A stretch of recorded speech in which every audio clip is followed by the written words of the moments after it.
Should you have a partner in your landscaping business? That's a very common question. I just got this in the comments of my last video, Let's Talk About It. And Michael Carr said, hey, what do you think about having partners in the business? And, although I don't have an actual partner in my landscape business, there's some very interesting information I want to share with you and some resources that I can lead you to go check out that will really equip you with some powerful knowledge and wisdom and advice before you go out and make mistakes or go do something that could literally make you totally successful. Some of the most successful businesses of all that are the most just monster companies have partnerships. And if you read the book, Gino Wickman on audible.com, he wrote 3 books. One of them was Traction, the other one was Get a Grip, and the third one was Rocket Fuel. Start out by reading the book Traction. And I'm going to warn you before you go and read this book, it's like a kick in the stomach. If you're just getting your business started, if you go and read this stuff, it might scare you a little bit because it's there's a lot of great books out there, but this is hyper specific about what to do, like having a round table and a board of members and a committee and like people signing their names and having upfront about partnerships and roles inside of companies. So what we've learned from that is a lot gets lost in translation when you're just dealing with like verbal and a handshake. It's kind of like rumor, hearsay. Then opinions come in, and then, things have to be discussed a lot on the front end and from a place of trust, but then behind has to be some type of binding agreement. And it doesn't even have to be a legal agreement, although the legal definition of a partnership or some type of joint venture, it is a path to go. It can be completely just based on trust. But if we're talking in the terms of running a legal business, I'm getting into the weeds here. So read another book by Robert Kiyosaki called Own Your Own Corporation on audible.com. I'll put a link. I think I have a discount to Audible in the link below. And I think if you click on it and get a membership, I get like $5. That's pretty cool. But anyways, it's called Own Your Own Corporation by Robert Kiyosaki in his advisory series. And they talk about partnerships and corporations and legal entities, and they tell you some nightmare stories in the beginning and some stuff to watch out for in this book. You can listen to this stuff while you're out cutting grass, shoveling mulch, trimming bushes, and learn all about it. Me and my own personal landscaping business, a lot of people wanted to partner with me in the beginning because when you make the decision to get your own business going or to the next step, you're in a brave state of mind. And when you're brave, other people magnetized to that and they want to be part of it. And so many people tried to become partners with me, and it always just freaked me out because I understand the power struggle and I just wanted it to be my own unique thing. I think, not in all cases, but I think a lot of times when people are trying to partner up with other people or they want to do a partnership, they're doing it for the wrong reasons. Hence being they're afraid of being able to do it completely on their own, and they feel like they need somebody else that's ride or die with them because they're afraid to take the journey by themselves. But most of the people that I've met that become really successful, they take that lonely journey by themselves and they step into the fear of the unknown. Now, if you also read the book Get a Grip by Gino Wickman, with these partnerships, there's something called the visionary-integrator relationship. This is very important. Now, if you're primarily a visionary type of person and you hate doing the integration, managing people, processing paperwork, doing administrative or administrivia, getting stuck on that entire thing. Like I spent 3 hours yesterday on the phone with the insurance company for workers' comp and payroll and unemployment insurance agency, and getting on the phone, and there was this thing messed up with my number, and then it got filed wrong, and then I had to go back and fix it, and there's like just administrative stuff that happens. I mean, more the integrator side of rubber meets the road of getting the things done, even though that's more an administration. Visionary is like, this is where we're going, this is where we want to go.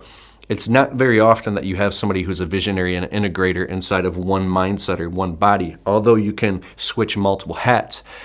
If you're a visionary, then you're going to want to have people eventually that are working for you or on your team that are integrators, people that handle the administration, people that help you do the labor, and while you focus on, sales and marketing, then you have people that do those things. Now, if you're an integrator type and you really love doing the work and you like just being out there and slaying it and you like putting your hands like on bricks and you just love being out there in the mix and you can't stand selling and communicating with customers and being on the phone and managing administrative duties and all the paperwork and running payroll and all that stuff, find somebody who matches that. Now, it doesn't have to be a partnership. You can just bring somebody in.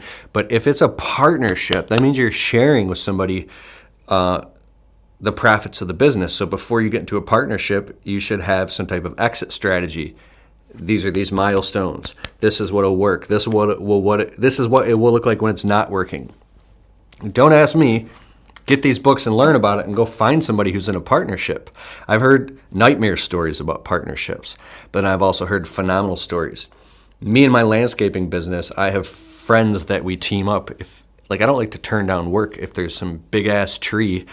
I have friends that take down huge trees. I just refer the work to them and then I can get a finder's fee, or I can show up and drag brush or make a dope video, or show up with my dump trailer and take all the logs away and get a cut of it, right? So why would I turn that down when I can just give the job to them?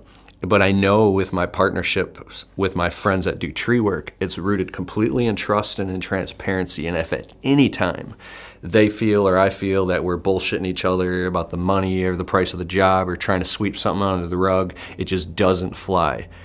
You will feel the pain and the sting very quickly in that situation if you're not 1,000. It's something as simple as, oh, we're trimming all these trees here and you're doing this and that's all. And then you get to the job and, oh, I forgot to tell you the lady wanted that over there done too. It's just a little tiny thing, but that doesn't fly. Even if the ball's moving quick and you got to just be like, hey, the lady wanted that thing done too. Before you even get there, I'm telling you, that's included in it. And it's also on the paperwork here. So there will be no mistakes. Going along to get along, and I've made a lot of these mistakes and sliding stuff under the rug because, not because you're afraid, it's just because, here's a mistake that I've made. I get off in the weeds, man, down a rabbit hole. I hook up some tree job, but the lady also wants her front bushes trimmed. So my friends that do tree work show up and they're doing this big ass tree. And I'm like, oh, I forgot to tell you that, you think in your head and you rationalize and justify, well, I'll just do it while I'm there. I'll just do the bushes. But you were too busy, get the phone's ringing off the hook, and you didn't get to actually tell them the lady wanted the bushes done too. And then we're on the job site, and my friends that do tree work are like, oh, you're trimming the bushes now? I didn't even know that this was part of this job. Why didn't you tell me that? So even if you didn't think that it was a big deal, and now you're doing something that they weren't aware of, it makes you look almost untrustworthy or something like that. So you got to get everything laid out on the front end. And then once you build that trust really high, it can get to the point where you don't have to communicate so much. But imagine that being in a business partnership where you're trying your best and you're working your ass off, and then you got somebody that is constantly doing shady or deceitful things, and they might not even be aware that they're doing that, but they're not being fully transparent about everything and every decision. Very quickly think about how something can spin out of control and fester, and then you try to confront them about it, or you're afraid to confront them about that. Maybe you're not a confrontational person, or you do confront them, and then now it just makes it weird, and then now you're in a silent war with each other, and you hate each other. I mean, I really think it's like a marriage, which can be great or it can be horrible, having a partnership. But with all that being said, there are partnerships, like in my social media, I have joint venture affiliate partnerships with friends that have, it just works. Dan Plata from Blue Skies Services, he has a bookkeeping agency, and we've become friends. We don't talk personal stuff, but we trust each other, and it just works. It just works. He's actually coming here next week, and we're going to film a bunch of cool videos about small business finance, and I'm just going to let him have the floor, and he's going to teach us a lot of amazing stuff. So make sure you subscribe so you don't miss that. Dan Plata. It's going to be awesome. Really awesome. You're going to learn a lot of cool stuff, I promise you. But some things just happen. I'm not saying it's without effort, but you just know that it's right. So I think that but both parties have evolved to a certain point where they don't need each other. There's not a codependency in the relationship. When there's a partnership where you need each other or you're codependent in a negative way, just think about how that'll exacerbate in the long run. It will be a freaking nightmare. It'll be something that is not fun at all, and you're stuck in it. I have a friend, I won't say who, but just dissolved a 18-year. No, this was a new business from 2011. Yeah. 11-year partnership. And my friend lost a lot of money and a lot of time. But God, I talked to him on the phone. He's so relieved. He's in a whole new chapter of his life because he finally got out of that partnership that was just draining him, because he had a partner who was putting in maybe a quarter of the work that he was, who was drawing a salary at a much higher rate than the company could afford to pay him, and he felt like he deserved it. And just think about if you had a partner, like, I believe a true partnership, I'll say this and I'll end the video. I had this client. I've had a lot of like super wealthy clients, and this one client, I think he did like real estate. I remember I was outside landscaping and he had his business partner in one of his businesses. Every time I'm walking past the window, I hear yelling. And I glanced in the window, none of my business, but I couldn't help but to kind of just glance in the window out of the corner of my eye. And, the millionaire partner is just sitting on the couch going like this, listening, while his partner is literally pacing back and forth, cussing and yelling and pointing his finger, and like to the point of like, this guy was in a rageful state of, but what to me, I perceived it as, you might think of it as, oh my God, this business partner is crazy. Are they in a fight? But from my perspective, I saw it as like two alpha male masculine silverback gorillas having a very productive debate in an open, transparent, conversational way where they can get in each other's faces and yell at each other. And then even like my friend Rob talks about this stuff. He says, imagine two men. It's in the beginning of, I think, like the Braveheart movie or something with Mel Gibson. There's two young Irish guys. They're best friends, and they had a couple drinks, and then they're going down the hillside, and they had a couple drinks in them, and they get in a fight, and now they're punching each other, and they're rolling around, and they're literally in a fist fight. And at the end, they get off, and there's blood on their nose, and then they shake hands and hug, and then like they're friends again. Like, this is that's a form of communication. And some people from the outside might be like, that's insane. Like, for instance, my friend William, who we've partnered up on a shitload of tree jobs for years now, and I've learned a lot. William is the type of person that when he communicates, especially when he's up in a tree with the chainsaw running, he turns into dude, this way this guy communicates, I mean, he's yelling and shouting orders like he's like a drill sergeant, and everybody's life is on the line. And when he, like, even customers are like, whoa, that guy's serious. I'm going in the house, bro. And you might think this dude is yelling at you. And there's been times my ego has blocked me, and I had to be like, I'd get pissed off. I'd be like, screw this guy. I'm not doing any more tree jobs with this guy. This guy's an asshole. I don't care if he's my friend or not. I'm just not doing more tree jobs with him. Who does he think he is to talk to me like this, right?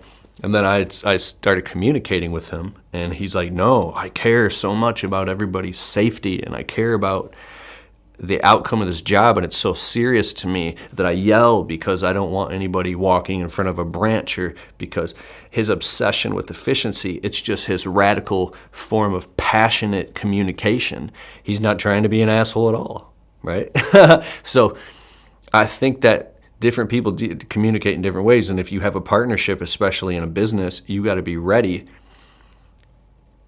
to deal with that person on a level behind all the layers of the jawbreaker if you want the business to move forward. Because sometimes it's not about the business moving forward, it's just about somebody feeling comfortable, or about their ego, or about what they want or about what's going on in their personal life. So another thing is with the partnership, what if people's personal lives get all mixed up in it? There has to be very clearly defined and written out and mutually agreed upon, plus regularly revisited doctrine or maxims or principles, and it has to be all put together on something that is a timeline that says this is where we want to end up. I love that I'm actually talking about this right now because there's something that I need to attend to in my own business, and I just talked it out in front of you right now, and now it's clear to me, and I've got to go. Let me know what you think in the comments below.